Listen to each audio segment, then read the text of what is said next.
नमस्कार दोस्तों। अभिनव online classes के इस प्लेटफॉर्म पे मैं विजय आपका हार्दिक स्वागत करता हूं, अभिनंदन करता हूं। दोस्तों, आज हम एक बहुत ही महत्वपूर्ण टॉपिक की चर्चा करेंगे। ये वाला टॉपिक सेंट्रल लेवल के कंपटीशन के साथ साथ विभिन्न प्रकार के स्टेट लेवल के कंपटीशन के लिए भी अत्यंत महत्वपूर्ण है। इस टॉपिक से हमें एक प्रश्न एग्जाम में जरूर देखने को मिलता है। के साथ साथ ये टॉपिक अपनी डेली लाइफ से जुड़ा हुआ भी है और इस टॉपिक में हम समझने की कोशिश करेंगे किस प्रकार से हमारे शरीर में ऊर्जा उत्पन्न होती है, कैसे हमें कौन सा पदार्थ खाने से ऊर्जा मिलती है, कौन सा पदार्थ खाने से ऊर्जा नहीं मिलती है, कौन से पदार्थ ऐसे होते हैं जो शरीर के वृद्धि विकास के लिए रिपेयरिंग के लिए आवश्यक होते हैं। तो हम वन बाय वन एक एक पदार्थ की हम बड़े डिटेल से ही बड़े ही गहनता से चर्चा करेंगे। तो आप इस वीडियो को पूरा देखिए, इसका आनंद लीजिए और इसको हमारे जो वीडियो है इसको आप ज़्यादा से ज़्यादा शेयर कीजिए, लाइक कीजिए और अपने जो भी आपके सुझाव हैं तो आप कमेंट करके हमें जरूर बताइए। आपको मैं स्क्रीन के पीछे टॉपिक दिख रहा होगा जिसका नाम आपको दिखता है आहार व पोषण, या इसको हम बोलते हैं न्यूट्रिशन। अब देखो दोस्तों, न्यूट्रिशन की आवश्यकता क्यों हुई? सबसे पहली बात यह है कि न्यूट्रिशन की आवश्यकता क्यों हुई। तो हमें पता है कि प्रत्येक जीव को अपना जीवन यापन करने के लिए, प्रत्येक जीव को अपनी दिनचर्या को गुजारने के लिए एनर्जी की रिक्वायरमेंट होती है, ऊर्जा की आवश्यकता होती है। और ये ऊर्जा जीव को विभिन्न पदार्थों के ग्रहण करने से प्राप्त होती है। और दोस्तों, आप ये भी जानते हैं कि जीव दो टाइप के होते हैं। एक होते हैं एक कोशी के जीव, एक होते हैं बहुकोशी के जीव। चाहे एक कोशी के जीव हो चाहे बहुकोशी के जीव हो, सभी जीवों को किसकी आवश्यकता होती है? अपना जीवन यापन करने ऊर्जा की आवश्यकता होती है, एनर्जी की रिक्वायरमेंट होती है। तो आज की क्लास में हम समझेंगे ऊर्जा कैसे मिलती है, शरीर की वृद्धि कैसे होती है, शरीर का विकास कैसे होता है, कौन सा पदार्थ क्या देता है क्या नहीं देता है। तो सबसे पहले हम इस टॉपिक को स्टार्ट करने से पहले एक बिंदु पे चर्चा करेंगे। उस बिंदु को बोलते हैं संतुलित आहार या बैलेंस डाइट। इसमें हम सबसे पहले समझेंगे कि संतुलित आहार क्या होता है, बैलेंस डाइट क्या होती है। तो देखो दोस्तों,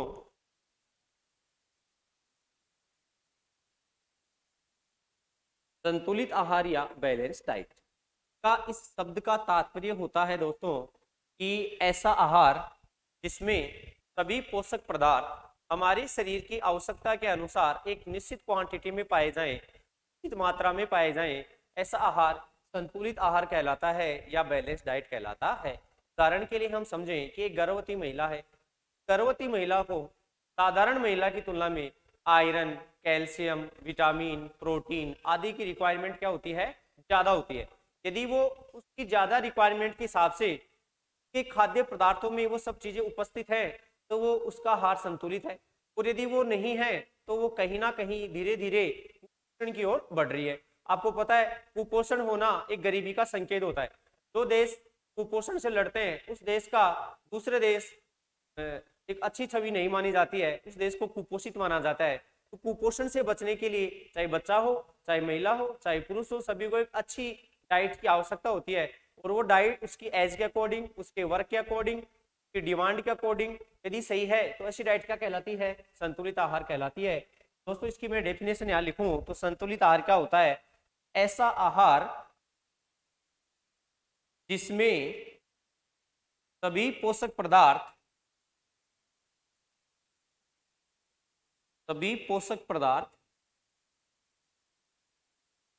शरीर की आवश्यकता के अनुसार शरीर की आवश्यकता के अनुसार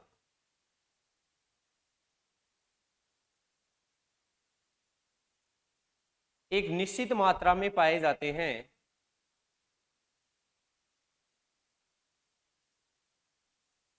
निश्चित मात्रा में पाए जाते हैं से संतुलित आहार कहते हैं। तो मैंने बताया कि ऐसा आहार जिसमें सभी पोषक पदार्थ शरीर की आवश्यकता के अनुसार निश्चित मात्रा में पाए जाए तो ऐसा आहार क्या कहलाता है? संतुलित आहार। जैसे उदाहरण से समझें कि उसमें निश्चित मात्रा में क्या हो? कार्बोहाइड्रेट भी हो, उस आहार में आवश्यकता के अनुसार प्रोटीन भी हो,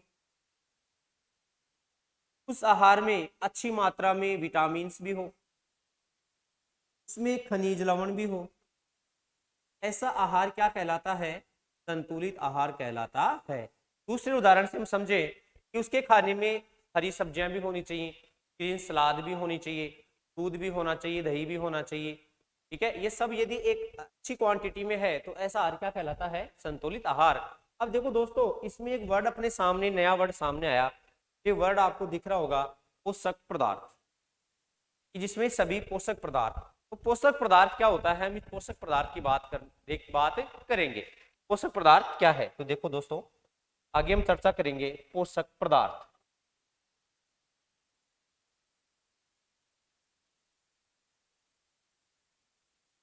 तो देखो, पोषक पदार्थ को हम ऐसे समझ सकते हैं कि वे कच्चे पदार्थ जो शरीर की वृद्धि, विकास, टूट फूट की मरम्मत व ऊर्जा प्रदान करने के लिए व उपापचयी क्रियाओं को पूर्ण करने के लिए आवश्यक होते हैं, ये पदार्थ पोषक पदार्थ कहलाते हैं। तो हम क्या लिख सकते हैं इसकी परिभाषा?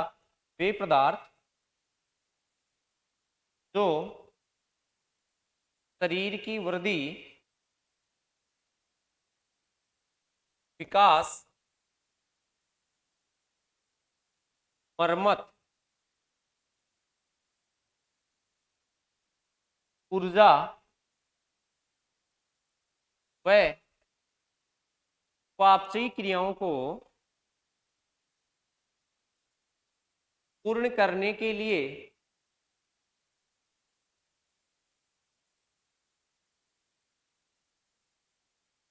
आवश्यक होते हैं,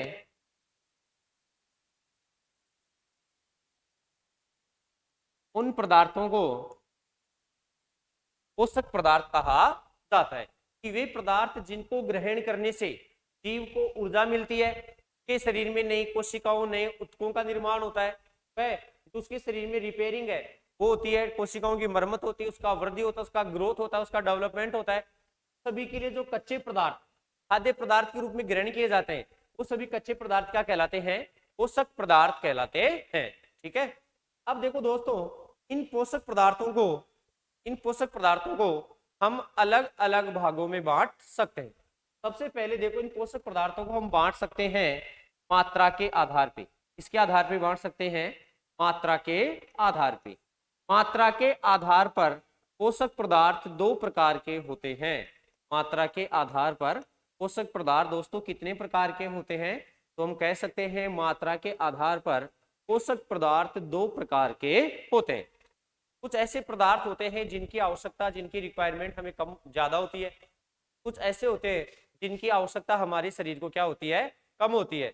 कुछ ज्यादा मात्रा में चाहिए और कुछ क्या चाहिए? हमें कम मात्रा में चाहिए। तो मात्रा के आधार पे हम पोषक पदार्थों को दो भागों में बांट सकते हैं।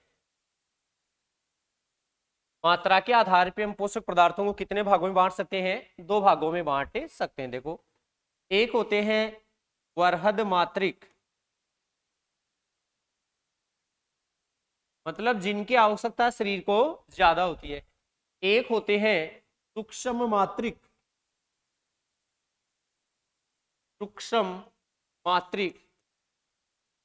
जिनकी आवश्यकता हमें कम होती है।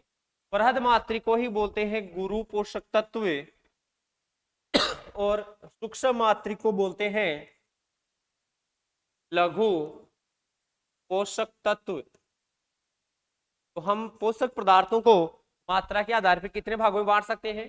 दो भागों में बांट सकते हैं, बृहद मात्रिक और सूक्ष्म मात्रिक। देखो, इसको बोलते हैं माइक्रोन्यूट्रिएंट्स, और दोस्तों इसे बोला जाता है मैक्रोन्यूट्रिएंट्स।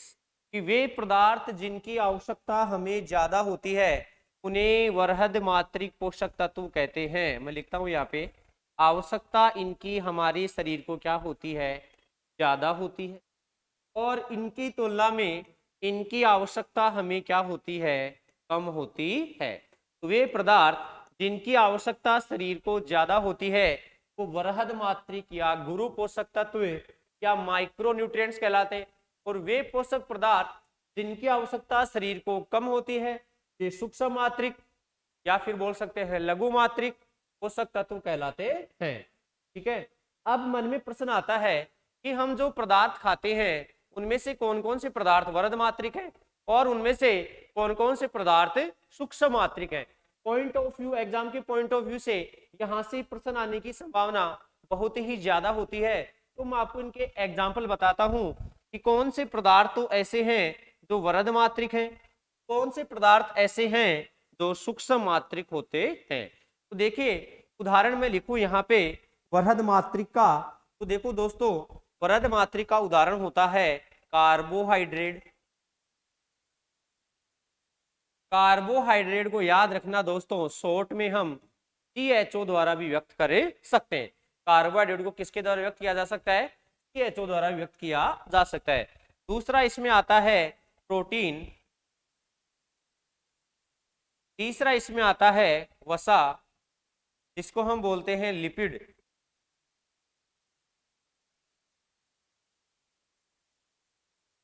4 नंबर पे आता है दोस्तों जल, जिसको हम H2O के द्वारा लिखते हैं। कि वे पदार्थ जिनकी आवश्यकता शरीर को ज्यादा होती है कौन कौन से हैं? कार्बोहाइड्रेट है, प्रोटीन है, वसा है और जल है। दूसरा वे पदार्थ जिनकी आवश्यकता शरीर में कम होती है, उनके उदाहरण में यहाँ लिखता हूं, जैसे खनिज लवण। और दोस्तों कई प्रकार के खनिज लवण हैं, जैसे हड्डियों की ग्रोथ करने के लिए कैल्शियम और मैग्नीशियम आवश्यक है, तंत्रिका तंत्र के कार्य करने के लिए सोडियम और पोटेशियम आवश्यक है, रक्त का निर्माण करने के लिए आयरन आवश्यक होता है। तो ये सारे पदार्थ क्या कहलाते हैं? ये खनिज लवण होते हैं। इनसे हमें ऊर्जा तो नहीं मिलती है, लेकिन ये शरीर में होने वाली उपापचय क्रियाओं को पूर्ण करने में क्या होते हैं? सहायक होते हैं। दूसरा हम यहाँ लिख सकते हैं विटामिन। दूसरा हम यहाँ क्या लिख सकते हैं? तो विटामिन हैं, ये विटामिन हमारे लिए अत्यंत महत्वपूर्ण होते हैं। और इन खनिज लवण को हम इंग्लिश में लिख सकते हैं मिनरल्स। क्या लिख सकते हैं? मिनरल्स। तो जो मिनरल्स हैं जो और विटामिन हैं, ये लघु मात्रिक या सूक्ष्म मात्रिक पोषक तत्व होते हैं। और जो कार्बोहाइड्रेट है, वसा है, प्रोटीन है और जल है, ये बृहद मात्रिक पोषक तत्व कहलाते हैं। तो पोषक पदार्थों को 2 भागों में बांटा गया है। किसके आधार पर बांटा गया है? मात्रा के आधार पे। मात्रा के आधार पे क्या? वरद मात्रिक को गुरु या माइक्रोन्यूट्रिएंट्स बोलते हैं, है सूक्ष्म मात्रिक या लघु पोषक तत्व जिसको मैक्रोन्यूट्रिएंट्स कहा जाता है। माइक्रोन्यूट्रिएंट्स की आवश्यकता बॉडी को ज्यादा होती है, मैक्रो की आवश्यकता शरीर को कम होती है। कार्बोहाइड्रेट, प्रोटीन, वसा और जल ये कैसे पोषक तत्व हैं? ये वरद मात्रिक पोषक तत्व हैं। और मिनरल्स और विटामिन ये कैसे पोषक तत्व हैं? ये सूक्ष्म मात्रिक पोषक के तत्व हैं। तो मुझे उम्मीद है आपको जो ये बताया जा रहा है वो समझ में आ रहा होगा। अब चलते हैं आगे। अब देखो दोस्तों, कार्य के आधार पे या शरीर में उपयोगिता के आधार पे, क्या आधार पे? शरीर में उपयोगिता के आधार पे हम खाद्य पदार्थों को 3 भागों में बांट सकते हैं। शरीर में उपयोगिता के आधार पर हम खाद्य पदार्थ को कितने भागों में बांट सकते हैं? 3 भागों में बांट सकते हैं। कार्य बोल दीजिए या बोल दीजिए शरीर में उपयोगिता के आधार पे हम खाद्य पदार्थों को कितने पार्ट में बांट सकते हैं? 3 भागों में हम इनको यहाँ से डिवाइड कर सकते हैं। एक होते हैं ऊर्जा प्रदान करने वाले पदार्थ, कि वे पदार्थ जिनके ब्रेकडाउन से ऊर्जा मिलती है। तो एक हो गए ऊर्जा प्रदान करने वाले। दूसरे होते हैं शरीर का निर्माण करने वाले, शरीर का निर्माण करने वाले। और तीसरे होते हैं शरीर को सुरक्षा प्रदान करने वाले। तीसरे होते हैं सुरक्षा प्रदान करने वाले। दोस्तों खाद्य पदार्थों को कितने भागों में बांटा गया है? शरीर में उपयोगिता के आधार पे 3 भागों में बांटा गया। एक वो जिनके ब्रेकडाउन से, जिनके टूटने से कोशिकाओं को क्या मिले? ऊर्जा मिले। एक वो जो हमारी बॉडी को बिल्ड करने में, शरीर को बनाने में सहायक होते हैं।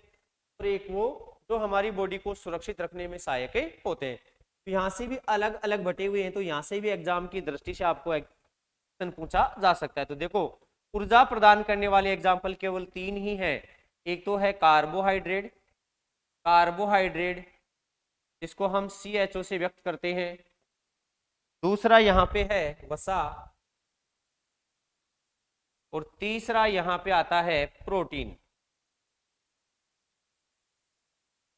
वसा को बोलते हैं लिपिड, प्रोटीन को हम लिख सकते हैं प्रोटीन। ये तीनों पदार्थ दोस्तों याद रखना, ये हमारे शरीर को क्या देते हैं, ऊर्जा देने का काम करते हैं। इनके अलावा जो अन्य पदार्थ हैं, जैसे प्रोटीन का मेन काम क्या है, शरीर का निर्माण करना, लेकिन ये कभी कभी हमारे शरीर को ऊर्जा भी प्रदान कर सकती है। तो शरीर का निर्माण करने वाला पदार्थ कौन है, तो हम बताएंगे प्रोटीन हमारे शरीर का निर्माण करने वाला पदार्थ है। और सुरक्षा प्रदान करने की जब बात की जाए, तो सुरक्षा प्रदान करने वाले पदार्थ दोस्तों हैं जैसे खनिज लवण,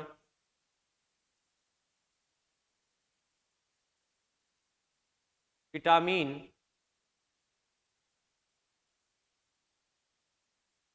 तीसरा इसमें आता है जल। विटामिन, खनिज लवण और जल,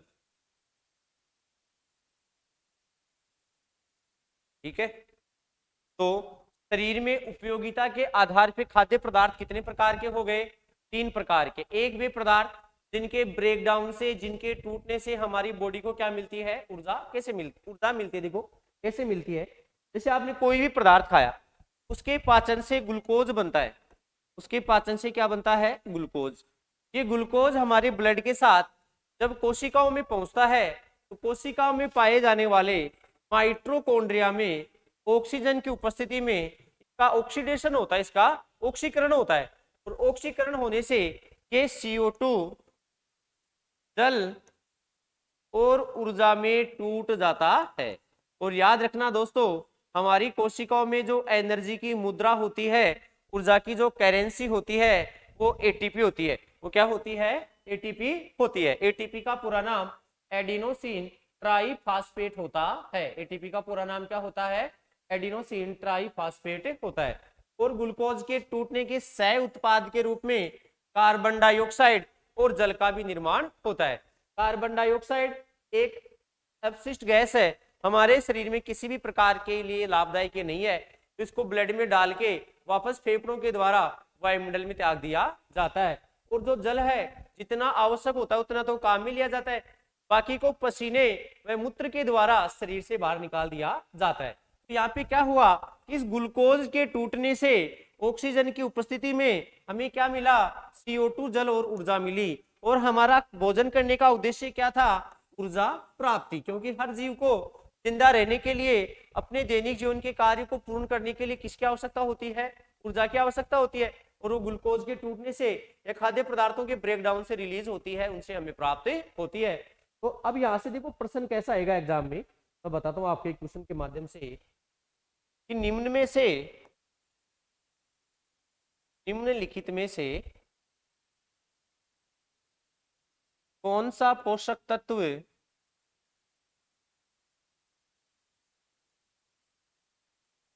ऊर्जा प्रदान नहीं करता है, ऊर्जा प्रदान नहीं करता है। और इसके 4 ऑप्शन में लिखता हूं, वसा, बी ऑप्शन है प्रोटीन, सी है कार्बोहाइड्रेट और डी है जल।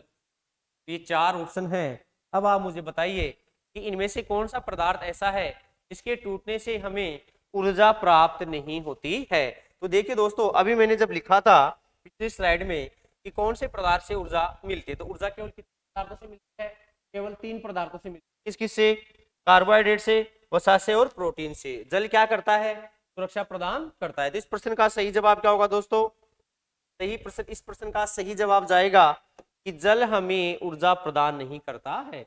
देखो एग्जाम के पॉइंट ऑफ व्यू से जहां से प्रश्न आया हुआ है, दोबारा भी पूछा जा सकता है। तो हमें थ्योरी के साथ साथ ये भी पता होना चाहिए कि एग्जाम में क्वेश्चन किस लैंग्वेज से पूछा जा सकता है। ऐसा नहीं हो कि हमने टॉपिक को अच्छे से तैयार भी कर लिया, एग्जाम में प्रश्न भी आ गया, लेकिन हम उसको सोल्व ही नहीं कर पाए। इसलिए प्रैक्टिस बहुत ही जरूरी होती है। प्रश्न अपने सामने था कि कौन सा तत्व ऐसा है जो ऊर्जा प्रदान नहीं करता है, तो वसा भी करता है।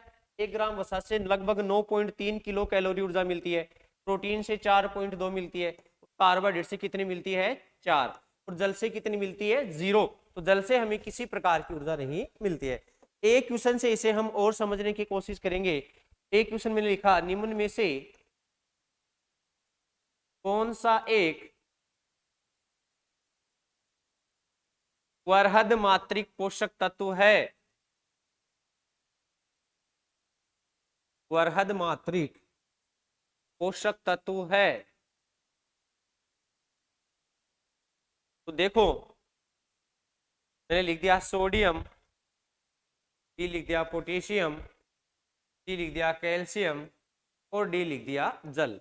तो आपको इस प्रश्न का सही जवाब कमेंट में कमेंट करके बताना है। इसका सही जवाब क्या होगा कि निम्न में से कौन सा एक वर्हद मात्रिक पोषक तत्व है। देखो, ये भी लघु मात्रिक है, खनिज लवण एक प्रकार का, ये भी एक प्रकार का क्या है, मिनरल्स है, खनिज लवण है, तो हमारी हृदय की स्पंदन के लिए, हमारी नर्व सिस्टम के काम करने के लिए अत्यंत महत्वपूर्ण होता है। कैल्शियम हमारी हड्डियों और दांतों के लिए अत्यंत आवश्यक होता है। लेकिन जल हमें ज्यादा मात्रा में प्रतिदिन स्वस्थ व्यक्ति को 4 से 5 लीटर जल का सेवन करना चाहिए। तो जल कैसा पोषक तत्व है? वर्हद मात्रिक पोषक तत्व है। इस प्रकार से हमें एग्जाम में प्रश्न भी पूछे जा सकते हैं। ठीक है, तो आपको हर प्रकार से तैयार रहना है। देखो दोस्तों, अब तक हमने क्या पढ़ा कि आहार व पोषण क्या होता है। आहार व पोषण का मतलब सीधा सा सिंपल सा है कि प्रत्येक जीव को अपना जीवन यापन करने के लिए ऊर्जा की आवश्यकता होती है, और ये ऊर्जा उस जीव को विभिन्न पदार्थों के टूटने से प्राप्त होती है। अब टूटने के दौरान कई पदार्थ ऐसे भी बन जाते हैं जो शरीर के लिए अनुपयोगी होते हैं। ऐसे पदार्थ अपशिष्ट पदार्थ कहलाते हैं। ये विभिन्न माध्यमों के द्वारा शरीर से बाहर त्याग दिया जाता है। अब इसमें सबसे पहले प्रश्न आता है कि बैलेंस डाइट क्या होती है, संतुलित आहार क्या होती है। तो ऐसा आहार जिसमें सभी पोषक पदार्थ शरीर की आवश्यकता के अनुसार एक निश्चित मात्रा में पाए जाए, ऐसा आहार संतुलित आहार कहलाता है। जैसे कार्बोहाइड्रेट की मात्रा भी होनी चाहिए, उसमें प्रोटीन की मात्रा भी अच्छी होनी चाहिए, उसमें कैल्शियम भी होना चाहिए, उसमें आयरन के जो सोर्स हैं वो भी उसमें होने चाहिए, उसमें सभी प्रकार के सोर्स उसमें उपलब्ध हो। तो ऐसा आहार क्या कहलाता है? संतुलित आहार कहलाता है, बैलेंस डाइट कहलाता है। फिर एक नया शब्द आया सामने कि पोषक पदार्थ क्या होता है। तो पोषक पदार्थ वे पदार्थ जो शरीर की वृद्धि, विकास, मरम्मत, टूट फूट की रिपेयरिंग के लिए व उपापचय क्रियाओं को पूर्ण करने के लिए आवश्यक होते हैं, उन्हें हम पोषक पदार्थ कहते हैं। और पोषक पदार्थ जैसे कार्बोहाइड्रेट है, प्रोटीन है, वसा है, विटामिन है, खनिज लवण है, ये सब क्या है? पोषक पदार्थ है। अब इनकी मात्रा के आधार पे पोषक तत्वों को कितने भागों में बांटा हमने? 2 भागों में बांटा। एक तो कौन से पोषक तत्व जिनकी आवश्यकता कम हो, मतलब सूक्ष्म मात्रिक, और एक वो पोषक तत्व जिनकी आवश्यकता हमें क्या हो? ज्यादा हो। तो जिनकी आवश्यकता ज्यादा होने वृहद मात्रिक या गुरु पोषक तत्व या माइक्रो न्यूट्रिएंट्स कहा जाता है। इनकी आवश्यकता शरीर में क्या होती है? ज्यादा होती है। इसका एग्जाम्पल क्या है? कार्बोहाइड्रेट, प्रोटीन, वसा और जल। और वे पदार्थ जिनकी आवश्यकता कम होती है, इसके एग्जाम्पल क्या है? जितने भी मिनरल्स हैं, खनिज लवण हैं, और जो जितने भी विटामिन हैं, ये सारे आवश्यकता तो होती है, लेकिन इन वाले पदार्थ की तुलना में इनकी आवश्यकता हमारे शरीर में क्या होती है? कम होती है। दूसरा हमने इसको बांटा शरीर में उपयोगिता के आधार पे कि शरीर में इनका रोल क्या होता है, शरीर में इनका फंक्शन है क्या होता है। तो कुछ ऐसे पदार्थ होते हैं जो हमें ऊर्जा प्रदान करते हैं, जैसे इसमें आता है कार्बोहाइड्रेट, वसा और प्रोटीन। ऐसे आते हैं जो शरीर का निर्माण करते हैं। इसका सबसे इंपॉर्टेंट है प्रोटीन। प्रोटीन बॉडी को बिल्ड करने के लिए, बॉडी को बनाने के लिए आवश्यक होता है। देखा होगा दोस्तों आपने, जो बॉडी बिल्डर होते हैं वो ज्यादा प्रोटीन का इस्तेमाल करते हैं, क्योंकि प्रोटीन हमारे शरीर में नई मसल्स को डेवलप करता है, मांसपेशी को बनाने में सहायक होता है। फिर तीसरा है सुरक्षा प्रदान करने वाले, इसमें आता है खनिज लवण, विटामिन और जल। तो आपको यहाँ से भी एग्जाम में प्रश्न पूछा जा सकता है, तो आपको हर प्रकार से तैयार रहना है। फिर हमने देखा ये खाद्य पदार्थ हम खाते क्यों हैं, इनके खाने से क्या होता है। जैसे ग्लूकोज आपने खाया, इसके पाचन से, इसके ऑक्सीडेशन से शरीर में ऊर्जा की उत्पत्ति होती है। और ऊर्जा किस रूप में बनती है? ऊर्जा एटीपी के रूप में बनती है। एटीपी का पूरा नाम क्या होता है? एडिनोसिन ट्राइफॉस्फेट होता है। और इसमें सह उत्पाद के रूप में क्या बनता है? CO2 और जल का निर्माण होता है। उसके बाद हमने पढ़ा कि यहाँ से एग्जाम में पॉइंट ऑफ एग्जाम के व्यू से कैसा प्रश्न हमें पूछा जा सकता है। तो 2 प्रश्नों के माध्यम से हमने इसे समझने की कोशिश की। अब देखो दोस्तों, एक शब्द आया था बीच में, उपापचयी क्रिया। ये उपापचयी क्रिया क्या होती है? तो मैं आपको शॉर्ट में बता देता हूं कि उपापचयी क्रिया क्या होती है। इसको देखो दोस्तों, इंग्लिश में बोला जाता है मेटाबॉलिज्म। तो देखो, सजीवों का एक कैरेक्टर होता है, सजीवों का एक लक्षण होता है, यदि कोई भी सजीव होगा तो उसमें उपापचयी क्रिया पाई ही जाएगी। यदि कोई सजीव है, उसका सजीव होने का एक लक्षण होता है, उसमें उपापचयी क्रियाएं पाई ही जाती हैं। उपापचयी क्रियाओं के दौरान शरीर में विभिन्न नए पदार्थों का निर्माण होता रहता है। क्रिया के दौरान शरीर में विभिन्न नए पदार्थों का निर्माण होता है। ठीक है, जैसे ऊर्जा का बनना एक प्रकार की उपापचयी क्रिया है। नए पदार्थों का निर्माण, विभिन्न नए पदार्थ बनते हैं। जैसे ऊर्जा का उत्पादन होना एक उपापचयी क्रिया है। जैसे श्वसन की क्रिया एक उपापचयी क्रिया है। जैसे प्रकाश संश्लेषण की क्रिया एक उपापचयी क्रिया है। अब उपापचय दो प्रकार का होता है, मेटाबॉलिज्म दो प्रकार का होता है, एक होता है कैटाबॉलिज्म और एक होता है एनाबॉलिज्म। कैटाबॉलिज्म का मतलब होता है किसी बड़े अणु के टूटने से छोटे अणु का निर्माण होना, कि बड़े अणु के ब्रेकडाउन से छोटे अणु का निर्माण होना। और श्वसन इसका उदाहरण होता है। श्वसन एक कैटाबॉलिज्म प्रोसेस है, श्वसन की क्रिया कैटाबॉलिज्म का उदाहरण है। और एनाबॉलिज्म का मतलब होता है छोटे अणु मिलकर जब किसी बड़े अणु को बनाए, छोटे मॉलिक्यूल मिलके एक बड़े मॉलिक्यूल को तैयार करें, तो ये क्रिया क्या कहलाती है? ये एनाबॉलिज्म कहलाती है। और इसका सबसे अच्छा उदाहरण है फोटोसिंथेसिस की क्रिया, प्रकाश संश्लेषण की क्रिया। तो मैंने आपको बताया उपापचयी क्रिया का मतलब क्या होता है, जीवों के शरीर में विभिन्न प्रकार के नए पदार्थों के बनने की जो प्रोसेस होती है, इसे मेटाबॉलिज्म या उपापचय कहा जाता है। और यदि कोई सजीव है, उसके शरीर में उपापचय क्रिया होगी ही होगी। सजीव के विशिष्ट लक्षण होते हैं, उसमें कोशिका पाई जाती है, उसमें कोशिकांग पाए जाते हैं, जीव को जरूरी नहीं लेकिन कोशिका तो होगी होगी, और उसमें जीवद्रव्य पाया जाएगा। और तीसरा उसका कैरेक्टर होता है, उसमें उपापचय क्रियाएं पाई जाती हैं।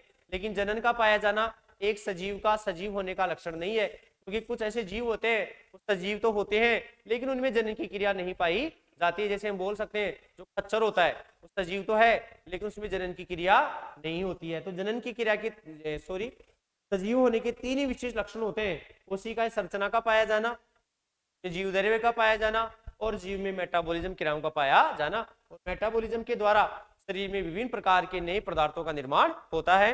ये दो प्रकार से होता है, एक होता है एनाबॉलिज्म, एक होता है कैटाबॉलिज्म। एनाबॉलिज्म का मतलब होता है किसी छोटे अणु मिलके जब एक बड़ा अणु बनाए तो प्रोसेस को क्या बोलते हैं? एनाबॉलिज्म कहते हैं। जैसे प्रकाश संश्लेषण की क्रिया में CO2 और जल के मिलने से शरीर में ग्लूकोज का उत्पादन पेड़ पौधे अपने में करते हैं। और ये कैटाबॉलिज्म का मतलब होता है किसी लार्ज मॉलिक्यूल का स्मॉल मॉलिक्यूल में टूटना। ऐसा उदाहरण होता है श्वसन की क्रिया। और जो मैंने अभी जो अभिक्रिया लिखी थी थोड़ी देर पहले, ये वाली, ये एक प्रकार का कैटाबॉलिज्म है। तो दोस्तों आज की क्लास आपको कैसी लगी? इस क्लास में आपको कोई भी समस्या हो तो आप मुझे कमेंट बॉक्स में कमेंट करके जरूर अपने डाउट को क्लियर कर सकते हैं। जल्द ही हम अगले वीडियो में मिलेंगे और वहां पे हम इनकी 1 बाय 1 चर्चा करेंगे कि कार्बोहाइड्रेट क्या होता है, वसा क्या होता है, प्रोटीन क्या होता है, खनिज लवण क्या होता है, विटामिन क्या होता है, कितने टाइप के होते हैं, शरीर में कितनी इनकी रिक्वायरमेंट होती है, कितनी इनकी आवश्यकता होती है, क्या खाने से हमें ये प्राप्त होते हैं। ये जितने भी डिटेल्स है जीरो से टॉप तक जो भी इनका पूरा है, पूरा इसका निचोड़ निकालेंगे और बहुत ही अच्छा सा कंटेंट हम आपके लिए लेकर उपस्थित होऊंगा अगले वीडियो में। तब तक के लिए धन्यवाद, मिलते हैं जल्दी अगली क्लास में।